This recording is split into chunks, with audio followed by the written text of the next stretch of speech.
नमस्कार भैया लोग, आप लोग कैसे हैं। स्वागत है हमारे चैनल में।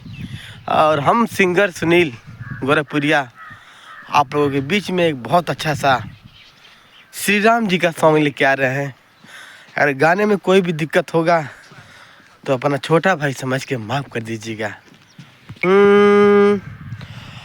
हर शक्ति बान लगल लक्ष्मण के, रोवेले रघुराई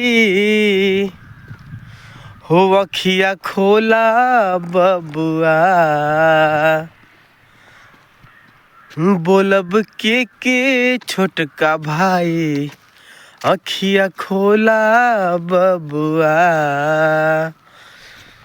शक्ति बान लगल लक्ष्मण के, रोवेले रघुराई हो अखिया खोला बबुआ।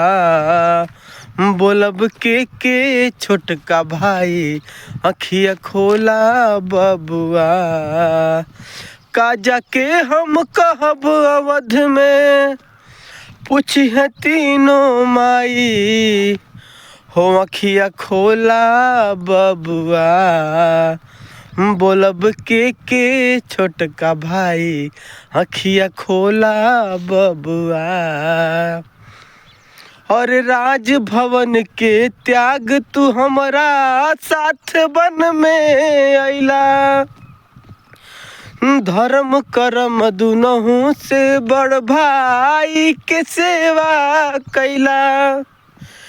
फिर बोला तुहरा बिन हमरा कैसे जियल जाई हो अखिया खोला बबुआ।